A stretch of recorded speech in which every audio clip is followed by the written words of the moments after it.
continuar con el capítulo número 1, el cual está dividido en 3 ítems. Hace 8 días vimos el ítem que se llamaba estructura bipolar del ser humano. En el día de hoy vamos a mirar la lucha continua entre el ego y el self. Y vámonos inicialmente a las definiciones, para todos quedar, digamos, unificados de acuerdo a lo que nos dice la doctrina espírita y especialmente la psicología transpersonal. El ego es aquello que aparentamos, y en estos momentos todos aparentamos algo.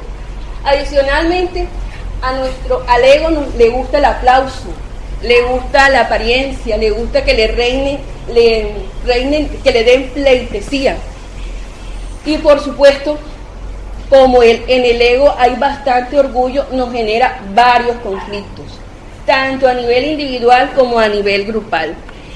El ego busca encajar y aceptar, para que lo acepten. Por lo tanto, se busca la forma de maquillarse, de ponerse máscara, de tal manera que las personas a nuestro alrededor nos aplaudan, nos acojan. Es algo que nosotros vamos desarrollando en forma empírica y que no es de una sola vida, sino que lo venimos trabajando en diferentes existencias. Y nos dice ella, Juana de Ángelis, que normalmente ese ego se va desarrollando en una colisión entre lo que nosotros vemos y percibimos, lo captamos con nuestro cuerpo, como estaban ahorita mencionando, y luego lo reflejamos en nuestro interior y en nuestro exterior. Y vamos a hablar de otro tema, el self. El self, ¿qué es el self? Nos oyen hablar a todos. El self es el espíritu inmortal. ¿Todos tenemos self en estos momentos? Sí, todos estamos desarrollando nuestro self. ¿A partir de dónde? A partir del ego. Porque resulta de que cuando nosotros desarrollamos o nos reconocemos como espíritus inmortales, herederos de nosotros mismos, comenzamos a mostrarnos no con la apariencia, sino con lo que verdaderamente somos. Y somos, si Dios es amor, nosotros también somos amor.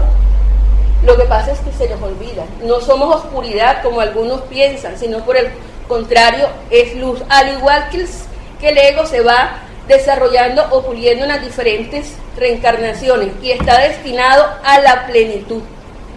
Recuerden que hemos visto charlas desde antes, estamos destinados a la plenitud. ¿Y qué es la plenitud? Es el encuentro con uno mismo, es reconocerse que somos espíritus llenos de amor, porque somos hijos de Dios. Nosotros este par de elementos los hemos venido desarrollando tal como se lo venía diciendo desde que comenzamos por un simple átomo. Eso nos lo dice el libro de los espíritus en la pregunta 540. Y estamos destinados a llegar a este estado que se llama luminoso. Ese estado luminoso es cuando nosotros nos reconocemos como a Dios en nosotros y a uno con Dios. En ese momento somos plenos, reconocemos, vivimos, sentimos y aplicamos el amor en todas sus experiencias.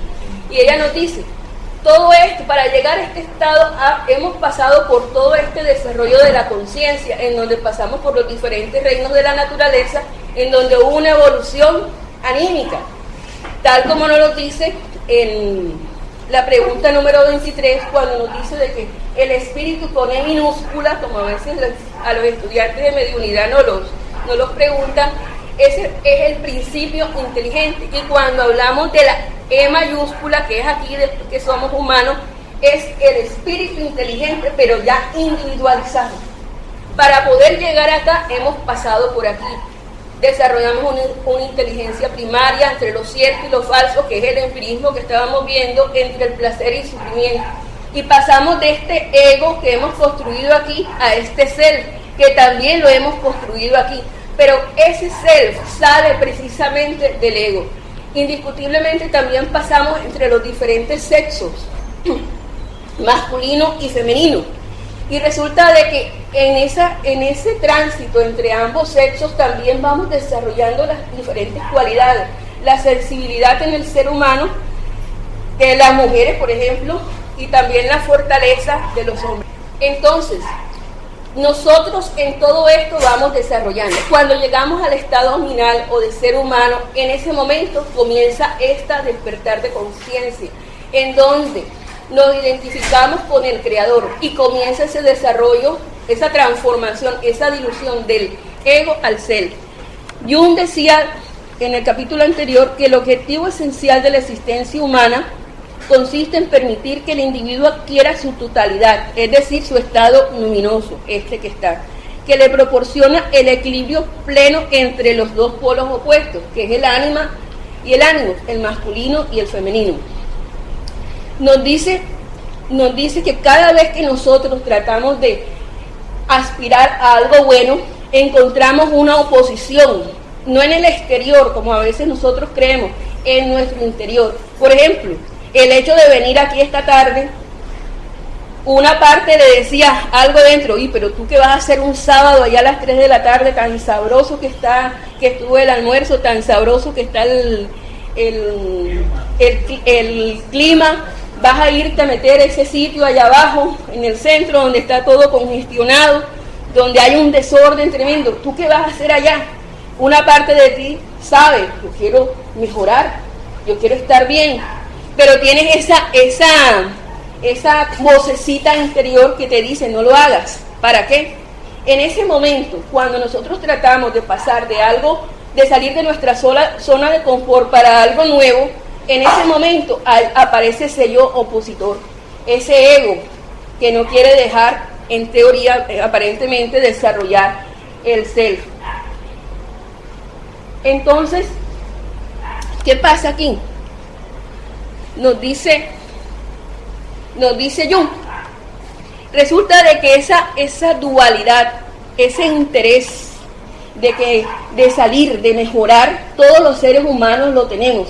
Y a través de las diferentes creencias religiosas nos tocan la puerta, nuestra puerta mental. A veces abrimos, a veces no. Él decía de que, por ejemplo, en el cristianismo vemos esa dualidad representada en la cruz, en donde los brazos tienen su punto de seguridad en el centro, en donde se encuentra el asta vertical y horizontal representando la seguridad, la unidad de aquellos contrarios. Entonces nos dice que el verdadero cristiano, decía Jung, es el que se rinde ante la divinidad. Pero entonces uno queda así, ¿cómo así? Yo estaba peleando con Dios, ¿ya? Yo estaba peleando con Dios. Y uno dice, yo no he estado peleando con Dios, Dios está peleando conmigo, porque a veces eso resulta de que no. En el momento en que un cristiano reconoce, por ejemplo, el mayor mandamiento, amar a Dios sobre todas las cosas y al prójimo como a sí mismo, en ese momento en que uno comprende y siente esas palabras en el interior, en ese momento te estás rindiendo ante la divinidad, pero es una rendición intelectual y moral. Esa rendición es, comprendo las leyes divinas, las acepto y sé que allí está mi felicidad. Entonces, ¿qué sucede? De que te das cuenta de que esta vida que tienes es sencillamente, tiene una serie de cruces. La pregunta es, ¿cómo voy a utilizar mi cruz? Esta caricatura, vista hace mucho tiempo, representa esto. Vemos varios señores cargando una cruz de la mismo tamaño, pero resulta que hubo uno que comienza a lloriquear como hacemos nosotros. Cada vez que estamos en medio de una prueba, felicito al que no, el que no se queje por lo menos un segundo, porque uno tiende a quejarse, así no lo exprese verbalmente. Entonces uno comienza, Señor, corta la cruz, está demasiado pesada, y resulta de que, bueno, te la dejaron cortar, y uno feliz, porque encontró el corte o una persona que te acompañara a levantar la cruz. Pero llegado a un abismo, tú vas con tu cruz, ves el abismo y tú dices, ¿y esto cómo hago para salir de esto? La caricatura sigue. El Señor dice, usa tu cruz como puente para cruzar sobre la misma. Aquellos que no habían cortado su cruz pasaron tranquilamente. El que no pudo. Y ahí comienza el primer choque a nivel emocional, porque hay muchas personas que tienen un falso concepto de sí mismas. Ese falso concepto lo da el ego, como decir, ya yo comprendo, por ejemplo, ya yo comprendo todo lo que dice la doctrina espírita, pero una cosa es comprender y otra cosa es vivir. Y la verdadera comprensión se da en el momento de las pruebas, en donde el intelecto, nuestra ala intelectual, se une con el ala moral. ¿En qué? En el punto central. En el cristiano es la cruz, en nosotros es en nuestro espíritu, con nuestro razonamiento. Entonces, muchas personas cuando llega este momento, ya que hacen esto, o hacemos esto, que cortamos la cruz, caemos en un choque mental. Y resulta que comienza a desarrollarse la culpa. Comenzamos a sentirnos inferiores. Y ese no aceptación de que dentro de nosotros nos habíamos hecho una falsa idea de lo que somos, genera una serie de conflictos interiores. Porque no queremos aceptar que también somos humanos que erramos. Curiosamente, allí hay una oportunidad de mejora. Consciente de esto, en el año 1857, ¿no? 57, en el libro de los espíritus, la última, 18 de abril de 1857, Allan Kardec comenzó a preguntar, porque él escuchaba a los espíritus y él decía, bueno, pero yo quiero saber cuál de todos los vicios es el más, es la raíz de todo. Y los espíritus, en el capítulo de perfección moral, que está al final del libro tercero, que es leyes morales, le contesta el egoísmo.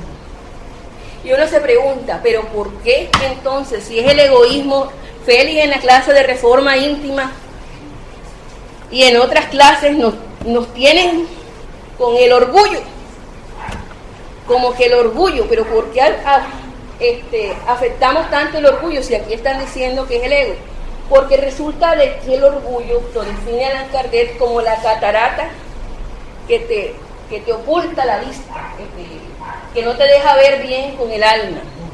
El orgullo es hijo del egoísmo.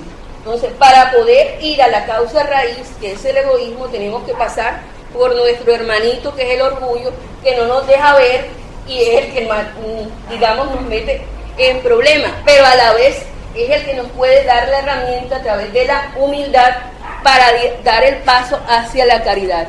Entonces ahí nos dice, quien quiera aproximarse en esta vida a la perfección moral debe extirpar de su corazón todo sentimiento de egoísmo, pues el egoísmo es incompatible con la justicia, con el amor y la caridad. El egoísmo neutraliza todas las demás cualidades. Y preguntan allí en un intermedio por la pregunta 914, en donde le dice, él pregunta, ¿sí será que algún día podremos extirpar? Y los espíritus le dicen, a medida que los hombres se instruyen en las cosas espirituales, atribuyen menos valor a las materiales. Además, es necesario reformar las instituciones humanas que alimentan el egoísmo y lo estimulan. De eso depende la educación. ¿Ya? Y realmente, a través de la educación, entendida como el arte de cambiar caracteres.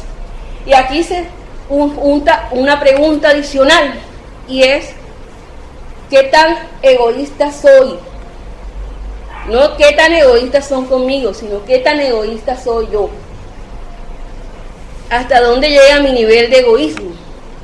Para eso está el consejo que nos daba Agustín de Hipona en la pregunta que, conócete a ti mismo. ¿Qué pregunta es esa? 919A. Conócete a ti mismo, porque la única persona en la cual puedes combatir el egoísmo es en ti mismo. Y si tú logras combatir el egoísmo dentro de ti mismo, puedes influenciar a los demás, porque una persona que ve que los demás se preocupan por ella, que tratan de auxiliarlo, en ese momento se sensibiliza. Por ejemplo, nosotros vemos muchas veces las personas que tienen necesidades alimenticias y uno comparte un simple plato de comida. Ese gesto que no solamente logra saciar el hambre física de la persona, sino que también, si es dado con mucha amabilidad, logra calar en el corazón de la persona. Mañana más tarde, esa persona que hoy te recibe un plato de comida, puede compartir un pedazo de pan con otro desconocido, porque recuerda ese gesto amable del cual él fue objeto y quiere repetirlo. Entonces nos hablan aquí que la doctrina espírita, bien comprendida, ayuda a transformar las costumbres y generar buenos hábitos.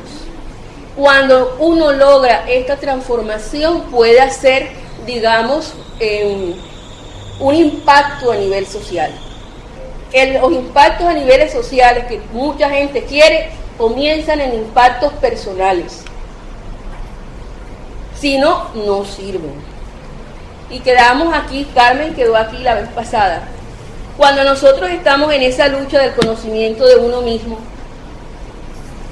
uno busca la forma de cambiar el hábito. Una de las cosas es la oración o la meditación. Y resulta que cuando uno está en ese proceso, comienza en el momento de orar a recibir una serie de cosas negativas, de sensaciones que uno se siente como inadecuado. Y resulta que ella nos dice que en ese momento en que nosotros tratamos de despertar hacia el bien, surge ese yo opositor, ese adversario, y comienza la lucha interior. Entonces uno en ese momento debe asumir con tranquilidad. Es decir, que en una meditación se pueden percibir pensamientos negativos de uno mismo, sí. Hay una nueva corriente que se llama mindfulness, que quieren hacer unas meditaciones, pero todo en lo positivo. Y resulta que cuando uno está empezando en la meditación, sale todo lo de uno, aquello que nos molesta, aquello que nos irrita. Y uno debe asumir ese pensamiento, verlo como si estuviéramos viendo esta diapositiva. Verlo, no lo vamos a ocultar, porque cuando esto sale, porque es el momento de enfrentarlo. Mirarlo así como si fuera la diapositiva y dejarlo que corre. Porque en ese momento está haciendo esa limpieza a nivel mental el ser humano. Entonces, nos dice ella, muchas veces cuando nosotros sentimos eso en nuestro interior, tomamos una actitud castradora. ¿Cómo así que castradora? Yo no quiero sentir esto, yo lo necesito suprimir. Pero la doctrina espírita nos habla de una ley que se llama causa y efecto, que es básica también. Cuando esto surge en nuestro interior, hay que comenzar a revisar la causa. Entonces, la idea no es que uno lo castre, lo corte de raíz, sino mirarlo, observarlo y a la vez intentar educarlo, no suprimirlo, porque si vamos a la supresión de una, vamos al fracaso. Y ella nos dice, hay muchos individuos que entran a las diferentes corrientes religiosas, incluyendo la espírita, como una forma de evasión de la realidad. Les gustan los buenos ideales, sí, porque uno tiene esa tendencia, yo quiero mejorar, yo quiero buscar un buen ideal, pero tú tienes que tener en claro por qué estás aquí, por qué lo buscas, que eso es lo que a veces no lo tenemos claro. Cuando nosotros entramos, digamos que como ciegos a esto, vamos a coger y tomar, como dice aquí, adoptamos comportamientos nobles para afuera, pero por dentro, como tenemos esta represión, vamos a generar una serie de inconvenientes. Y ella toma aquí un ejemplo muy coloquialmente, por ejemplo, en la parte sexual, que hay muchas personas que buscan ciertas doctrinas religiosas con el fin de alejarse de aquellos aspectos que me puedan generar, digamos, una tentación, usemos la palabra, y resulta de que al asumir ese comportamiento noble, lo que hacen es enmascarar aquello que no quieren enfrentar, en este caso la parte sexual, y liberan esto a través de abrazos y besos fraternales. Creo que en las noticias últimamente hemos visto lo suficiente, que digamos que algunos están aterrados porque están saliendo esas cosas a la luz a la luz de todos, pero es que realmente cuando hay estos cambios, no solamente a nivel personal, sino de todas las instituciones Entonces nos están llamando a eso, a tener claridad de qué es lo que es. Entonces nos dicen, nosotros todos tenemos sombra, pero ¿qué es la sombra? ¿Qué es lo que significa eso de sombra? Que Juana dice, que Jung dice, que todos los libros de Juana hablan sombra, self, ego, individuación, insight.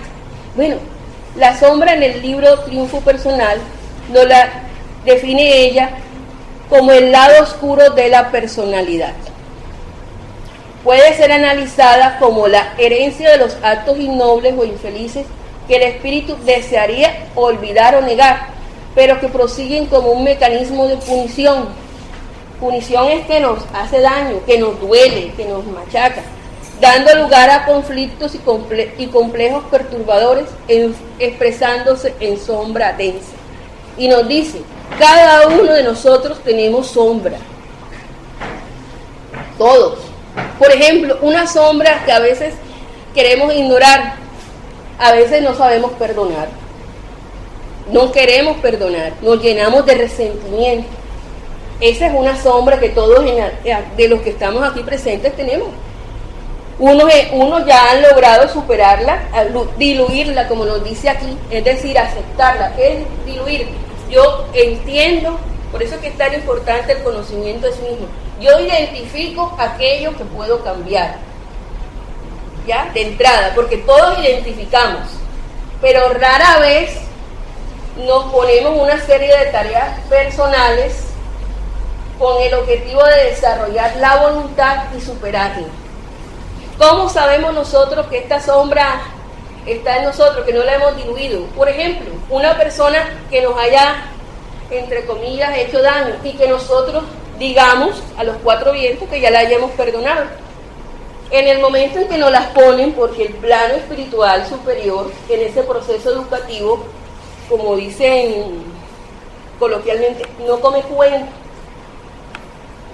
Entonces nos ponen a aquella persona enfrente con el fin de ver nuestra reacción, pero no ver la reacción ellos hacia nosotros, a ver si nosotros somos capaces de ver la reacción que hay en nosotros y aceptarla. Y resulta que uno dice, ya yo lo perdoné o ya yo la perdoné, y cuando la tenemos enfrente, a pesar que nuestra cara permanece impávida, por dentro comienza el agite, ese cardíaco comienza a palpitar y se llena de piedrecitas que nadie ve, pero que tú sientes. Y después te vuelven a preguntar, ¿ya tú perdonaste? Porque siempre hay uno, y uno dice, sí, pero por dentro no. En ese momento en que nosotros no aceptamos esa sombra interior, estamos cometiendo un gran error, porque nos estamos negando la oportunidad de avanzar. En cambio, ella nos dice, dilúyanla. Hombre, yo no he perdonado a fulanito o a menganito, lo acepto, pero ¿saben qué? Ya al verlo me molesté menos que hace unos años. Es decir, tuve un pequeño avance. Ahora quiero más. ¿Cómo lo voy a hacer? Y ahí es donde uno comienza a través de la oración a pedir ayuda. Y cuando son estos cambios para diluir la sombra, allí está el plano superior ayudándonos. Entonces aquí nos dice, es necesario que avancemos hacia la integración, hacia la unidad interior. Y ella nos recuerda este esquema que a veces lo escuchamos, que nosotros en nuestra mente tenemos una estructura. La primera, que normalmente llamamos, es el consciente. En ese consciente está la percepción directa, está todo lo que podemos evaluar, analizar, que captamos a través de los órganos de los sentidos, que nos llegan a través de los pensamientos, de los sentimientos.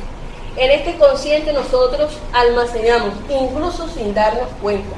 Por ejemplo, yo estoy aquí hablando y mi consciente está viendo que hay unos que están poniendo atención y otros están plácidamente dormidos.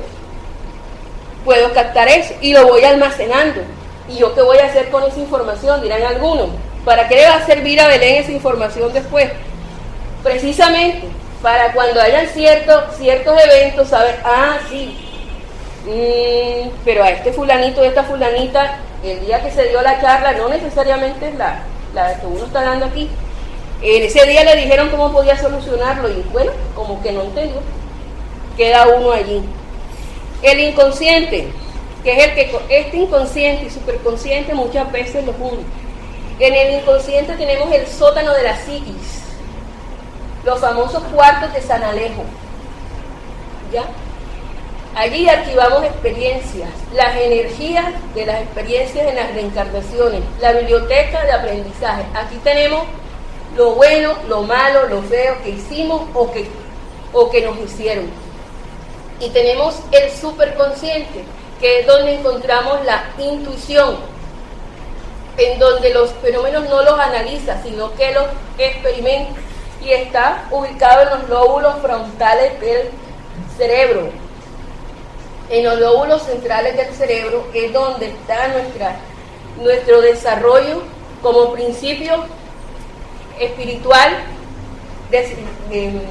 hacia la individuación. Y ahí nos dice André Luis en el libro En el Mundo Mayor que ahí están las energías superiores del espíritu. Entonces esto sube, baja rápidamente, mucho más rápido que la velocidad de la luz. Juana toma esta definición del diccionario Aurelio. Ay, Feliz, ayúdame.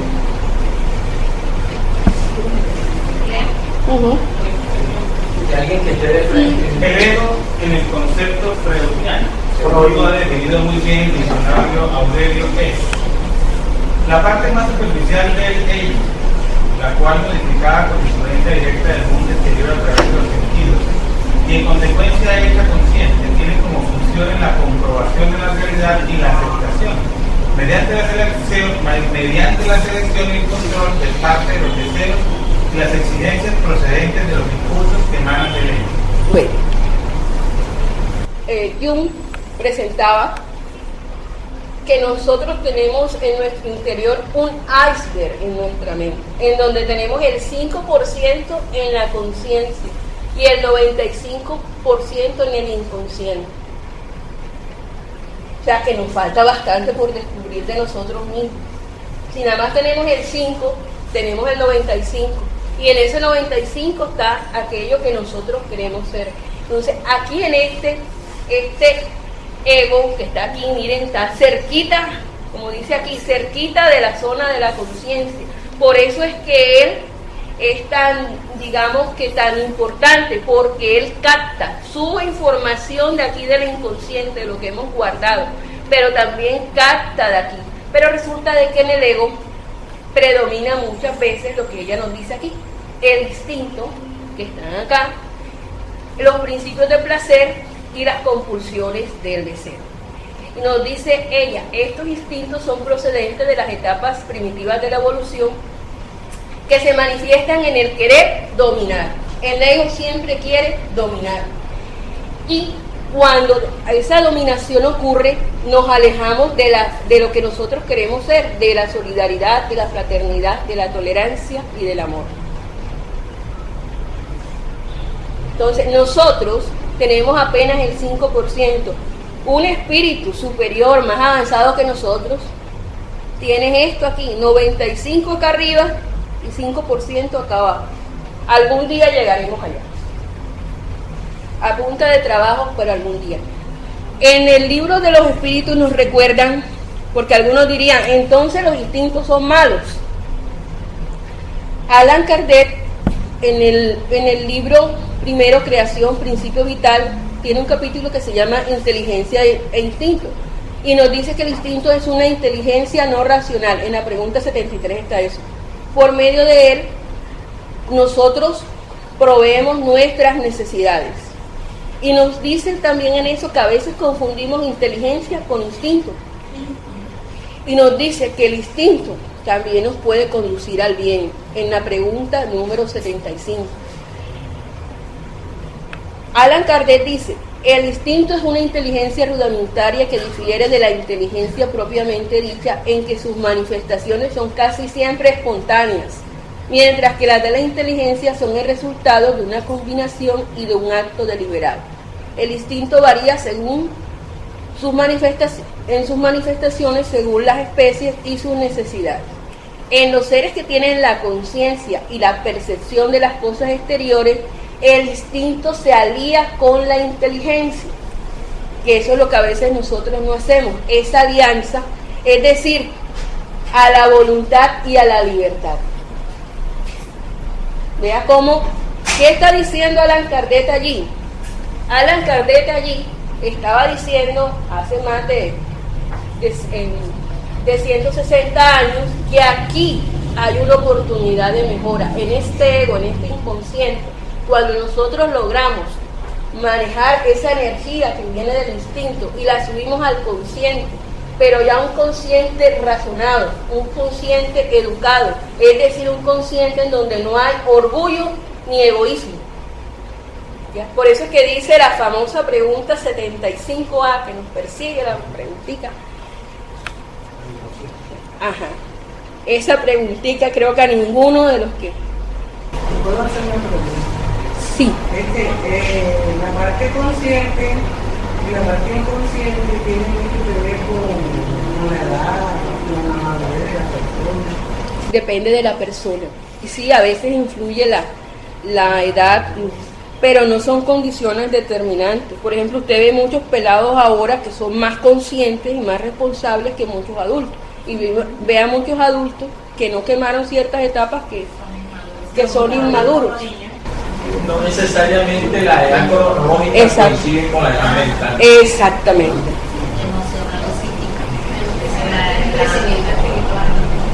Tiene que enfocar lo que, digamos que en un caso puntual. Claro, es que ahí es donde está la parte de la racionalidad. ¿Qué tanto me dejo yo influir por lo que sucede si quiero hacer algo correcto? Aquí hay un ejemplo muy chistoso, cuando dice, tu ex está saliendo con alguien más. ¿El ello qué hace? Aquí hay una serie de groserías que no puedo colocar. El ello dice, ¿qué se creen? Los odio, ojalá se mueran. Y así no va. Y así pasamos con el cuchillito. Ese es el ello. ¿Qué hace el yo? Pues bien, por los dos.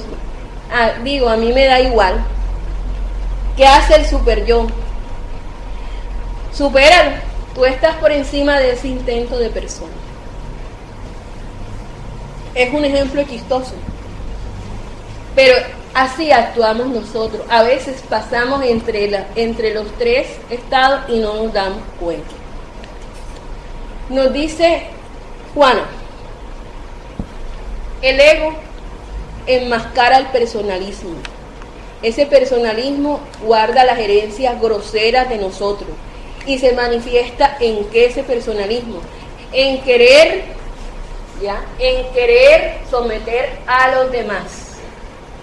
Yo quiero someter a mi pareja, yo quiero someter a mi hijo, a mi hija.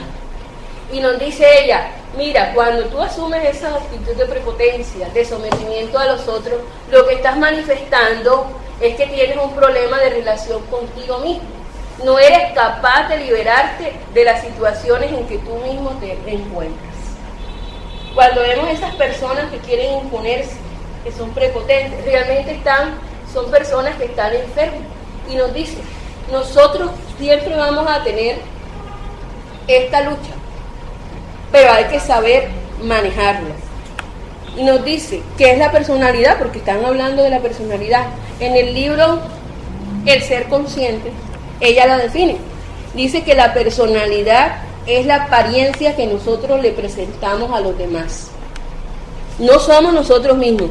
Es como que el maquillaje con el que yo me presento ante las demás personas. Y nos dice también Divaldo que a través de esa personalidad es que nosotros también nos desarrollamos, porque vamos comenzando a quitar de nosotros mismos aquello que nos sirve y aquello que no es. Esa personalidad varía en las diferentes reencarnaciones. Depende mucho de la influencia de los sexos, de la cultura, de la inteligencia, de la forma como nos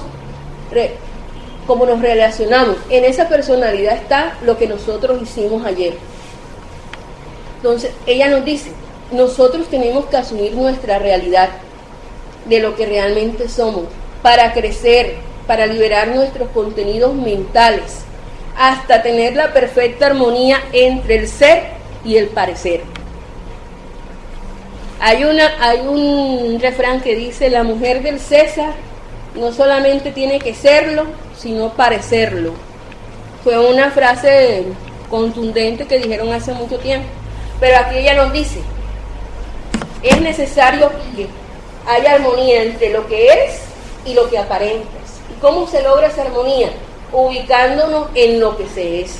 Entonces nos dice, nosotros somos un espíritu que comenzó como un principio inteligente, que tiene en el interior todo lo que hemos hecho en reencarnaciones pasadas y que estamos avanzando hacia este estado luminoso. Y en ese proceso nosotros vamos a estar enfrentados a nosotros mismos. Nos muestran qué tanto avanzamos o qué tanto retrocedemos. Y nos dicen, cuando nosotros nos demos cuenta que no hay coherencia entre nuestros ideales, no caigamos en el vacío existencial, no caigamos en la sensación de ser inútiles.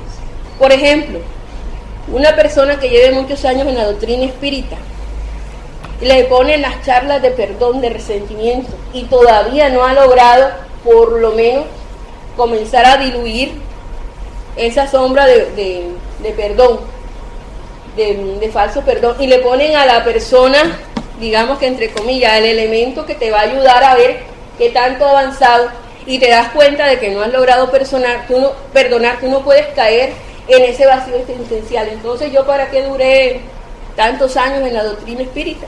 Esa doctrina no me sirvió. O en cualquier creencia religiosa. Entonces, la idea es que cuando nos enfrentemos a esa serie de eventos que nos pasan, incluso de forma cotidiana, mucho más de lo que nosotros creemos, en ese momento no hay que caer en el desánimo, hay que verlo como algo positivo. ¿Por qué? Porque te están ayudando a darte cuenta que no has avanzado de pronto tanto como creías. Pero el mero hecho de verlo, aceptarlo y dar un paso adelante, oye, lo voy a cambiar, ya hay un cambio. Y eso es lo que ella nos dice. El estado luminoso es esa integración de la sombra que hay en nuestro interior, esa integración entre el ego y el self. Y nos dice ella, nosotros somos ego cada vez que queremos aplausos. Ahí está nuestro ego. Y podemos poner la apariencia de falsa humildad, pero ahí está nuestro ego. Algo nos dice, bueno, si yo hice esta tarea, ¿por qué le están dando digamos que el aplauso a Sol? Vamos a suponer que no hizo nada o que no hizo eso. En ese momento está mi ego hablando. ¿Ya? Ahí está precisamente esa sed, como dice ella, de agua de mar. Entonces nos dice, cuando nosotros sentimos que ese ego está dentro de nosotros, digamos que palpitando, caemos en la insatisfacción. La insatisfacción nos produce ansiedad. Miren cómo va esta secuencia. La ansiedad nos hace caer en el trastorno depresivo. Y nos dice, porque en el trastorno depresivo hay un anhelo de dominación, de nosotros querer dominar a los demás. Y resulta que al dejar que el ego, al no saberlo diluir, terminamos esclavizados nosotros interiormente. De una manera tan simple. Entonces, por eso es que ella dice, nos pone aquí un ejemplo, que muchas personas que se meten en la vida religiosa, en el periodo en que disminuyen el entusiasmo, o cuando son acometidos por la melancolía, se agrava la depresión, falsamente interpretada como interferencia demoníaca por el fanatismo que aún rige en la fe de muchos sectores religiosos. Por eso es que a veces vemos muchas personas que dicen, estoy decepcionada, y es realmente esto. Pero eso es normal que se presente debido a nuestro proceso evolutivo, a nuestro atraso moral. ¿De qué? ¿En qué? Que se nos llegue a presentar esos estados así. Sí. Entonces, aquí lo que nos están dando, digamos que es la información, para que cuando nosotros sintamos que estamos cayendo en la depresión, porque nos da la depresión, en ese momento recordar estas enseñanzas y dar el paso adelante, reconocerlo, oye, sí, Uy, yo necesitaba que me dieran ese aplauso y no me lo dieron. Uy, no, comienza uno ese proceso, esa dilución de la sombra. Oye, sí es verdad, pero yo no quiero estar así, yo no quiero estar depresiva, y comienza uno a solucionar. Alfredo Adler fue otro de los psicoanalistas transpersonales. Todos los primeros psicoanalistas transpersonales fueron médicos. Incluso en algunas partes del mundo, para ser psicólogo o psiquiatra se necesita ser médico. Ya. Especialmente en estos países europeos exigen que tengan la carrera de medicina. Este señor fue el que más estudió los conflictos de superioridad e inferioridad. Y él decía que cuando nosotros como individuos no encontramos compensación o no nos sentimos reconocidos y aceptados, cogemos y huimos. No solamente físicamente, yo no vuelvo más a ese sitio, sino también mentalmente. ¿Cómo? Ya yo no vuelvo a ayudar allí. Yo no vuelvo a que otro gane indulgencias con camándula ajena por mi trabajo. Entonces, cuando nosotros huimos y nos ocultamos en la depresión, generamos episodios de agresividad y de violencia. Y miren este párrafo que es bien interesante. Dice, en ese sentido, el paciente no tiene ningún problema, porque el estado en que se encuentra de alguna manera le hace bien, lo que estaba preguntando.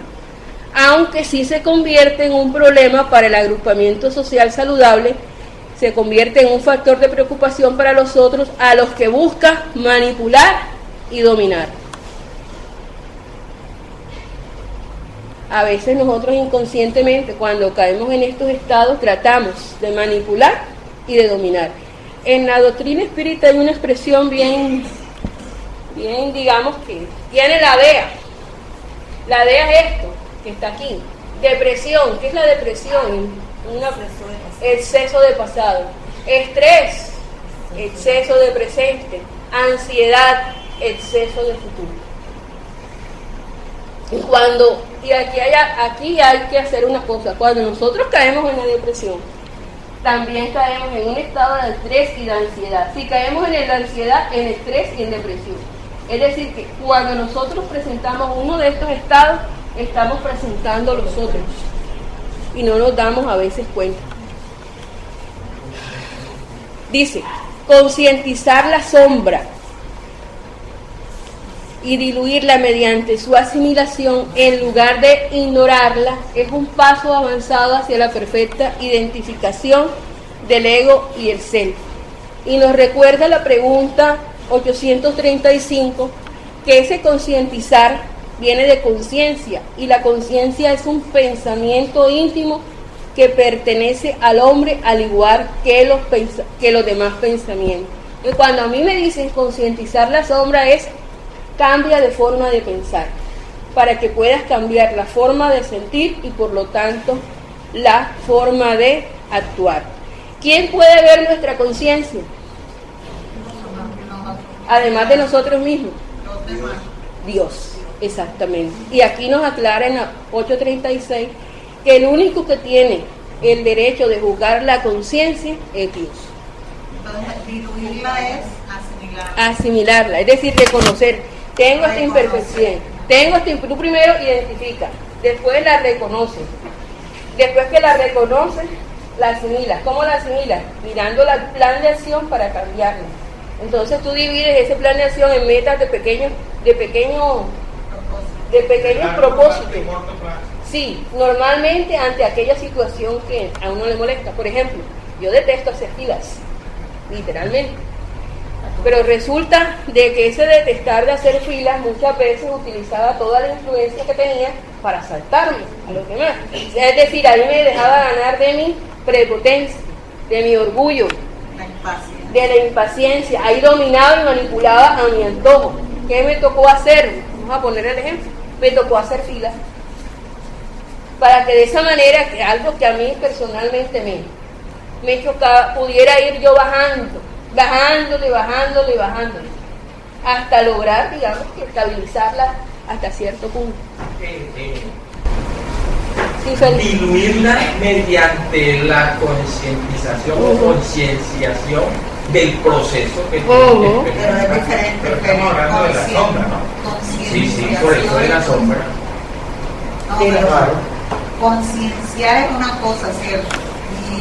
¿Y qué? Concienciar Concienciar es de consciente. Conciencia, lo que pasa es que son acepciones. Concientizar y concienciar son acepciones. Uno la diluye cuando la enfrenta. Exactamente. La reconoce, pero la voy a enfrentar porque si te quedas en el reconocimiento. Eso es lo que más. Entonces yo la enfrento, la vivo, la experimento. Es una experiencia. Por ejemplo, en el caso de ella de la fila, un hábito. en el caso de la fila, ser consciente que ese es un proceso que hay que surtir. Claro. Ya. Que consiste en respetar a los demás, como yo quisiera que me respetaran a mí. Lo que pasa es que uno dice que voy a trabajar en ego, es un defecto que tengo. Entonces no es esto que voy a luchar contra eso. Transformar. Es transformar. Vivir una experiencia diferente. Reestructurar. Este cuadrito aquí sencillo les presenta, Cuando se digamos, tienen muchas sombras. te ayudan a encender la luz. Este cuadrito es sencillito, Tantas sombras. ¿Cómo es va haciendo uno sencillito, con las nos sombras? ayuda a ver cómo nosotros pasamos de este ego a este ser y comenzamos con la palabra. Pasamos del yo a que cada vez que hablemos utilizar la palabra nosotros. Con algo tan sencillo y simple como es lo que decimos. Pasamos de un yo a nosotros. Yo no me equivoco, nosotros nos equivocamos.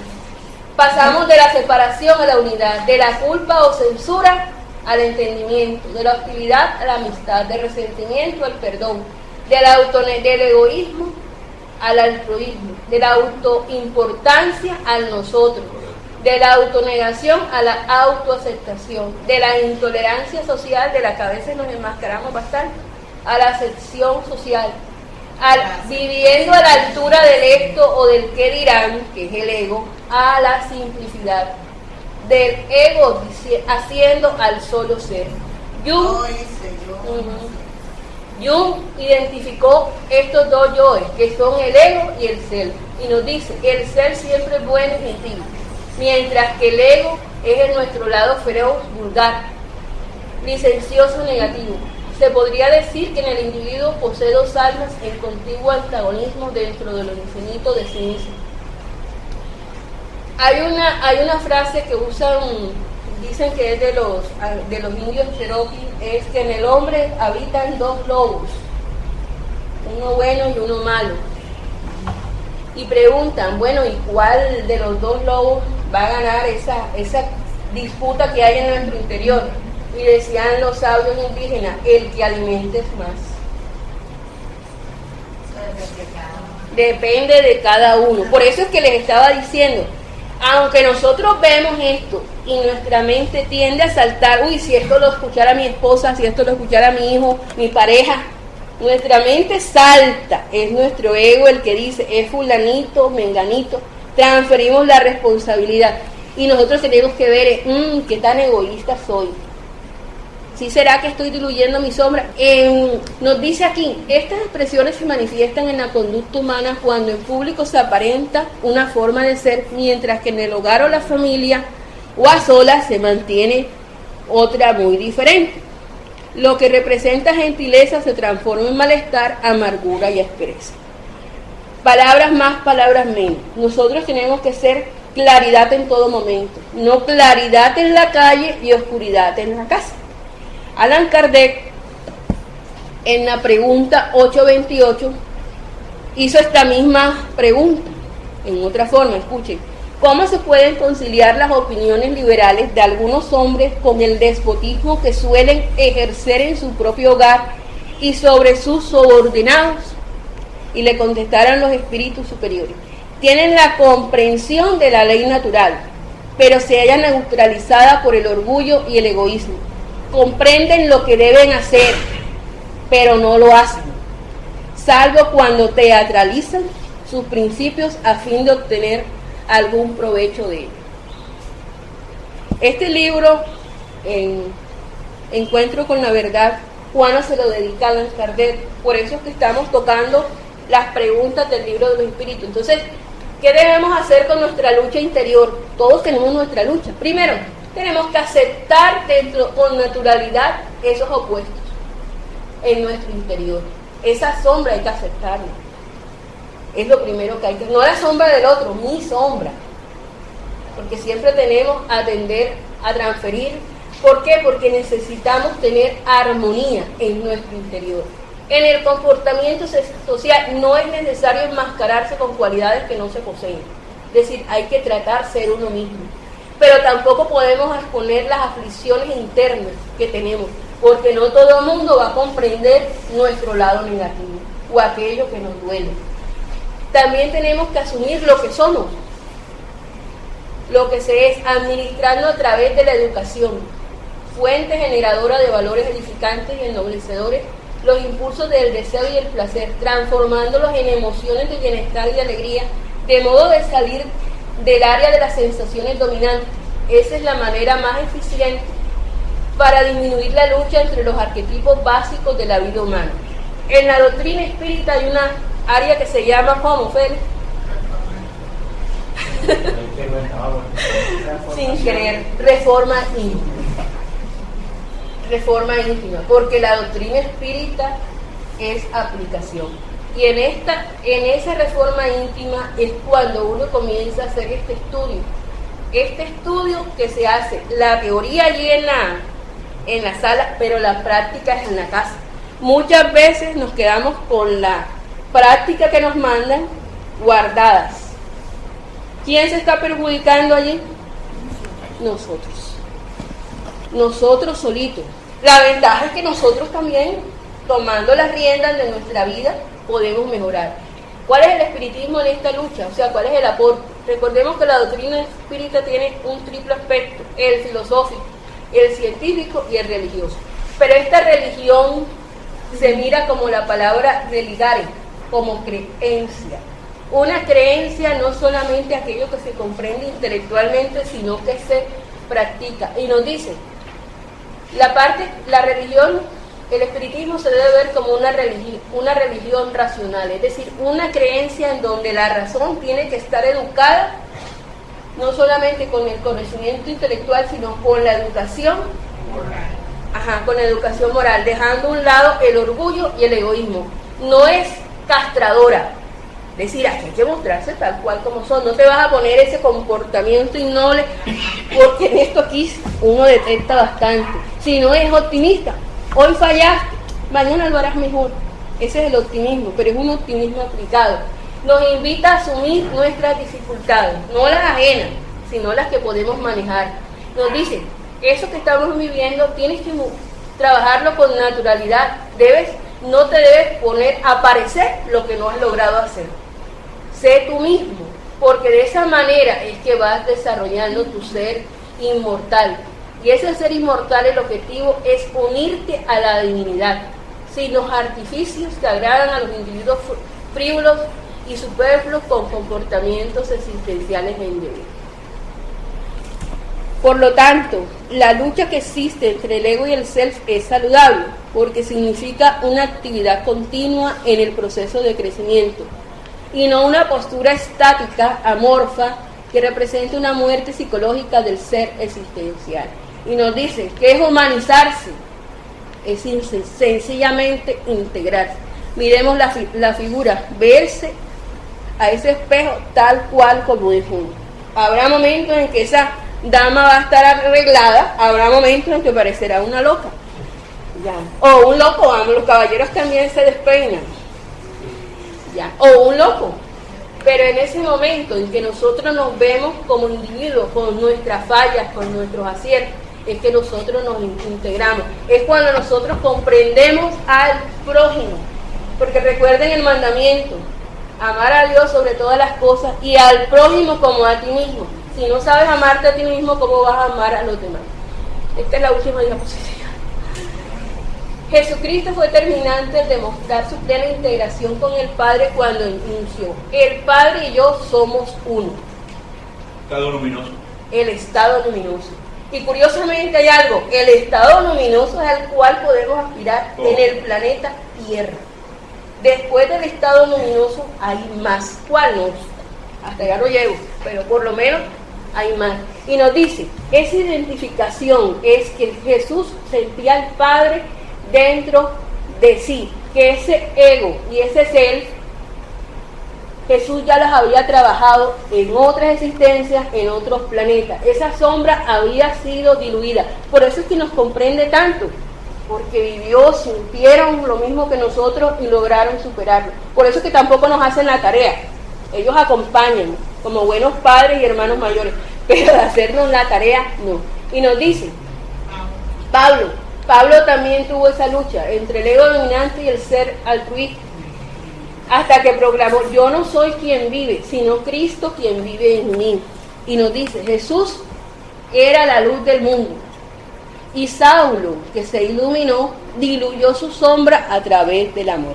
De el Padre y yo somos uno lo pueden conseguir por curiosidad en Juan 10:30 y Pablo en Gálatas 2:20.